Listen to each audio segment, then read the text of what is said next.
Congress is in the midst of considering massive tax and spending changes, and many of these may well codify some of the issues we're talking about. It wouldn't surprise me, for instance. Is Congress still relevant, by the way? I thought all these decisions are made by executive fiat. Well, he's certainly trying to make those decisions, but it does seem that Congress wants to codify the USAID and the NIH changes and other grant changes. And so I'm actually welcoming this. I think it's good to have an honest debate. You said it in the intro. We should be critical of our own policies. We should look to make them better, make them more efficient, and so on.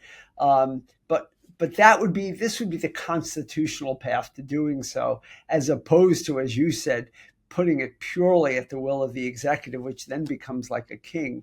There are many, many, many areas where healthcare may well be affected by this budgetary decision making. I can't even hone in on just one, but I do think it's important to just remind our listeners about what is at stake for some of the lowest income individuals. And a reminder that Medicaid is an extraordinarily impactful program. And if you combine Medicaid with the Children's Health Insurance Program and the subsidies for the Accountable Care Act exchanges, what people call the Obamacare exchanges, you're talking about over 100 million people and over $1 trillion in annual spending. Federal spending alone is over $600 billion a year in this category, which makes it a big target for budgeteers who have said they won't touch Social Security, they won't touch Medicare, and they can't touch interest on the debt. So other than defense, this is the biggest budget item there.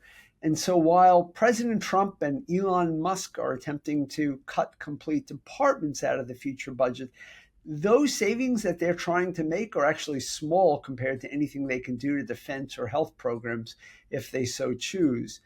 Unless our listeners misunderstand, most of these attempts at cutting Medicaid in a serious way will fall on poorer states disproportionately. Places like Kentucky, West Virginia, Kansas, many others would be hard hit by Medicaid cuts, no matter how they are structured, which is to say this is not a done deal. Everybody thinks that this will just happen like the NIH cuts seem to just happen. But optically speaking and just looking at them from the point of view of politics, it's going to make it really hard. Some of the things that people are talking about are things like work requirements, but these save very, very little money.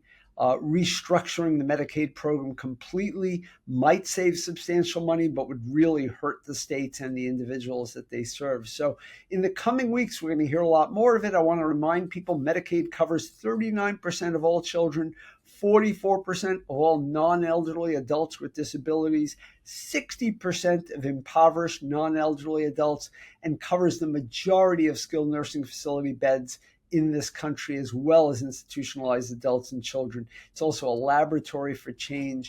And I would caution everybody to follow this closely and reach out to your representatives as needed, because we should be looking to preserve these important programs.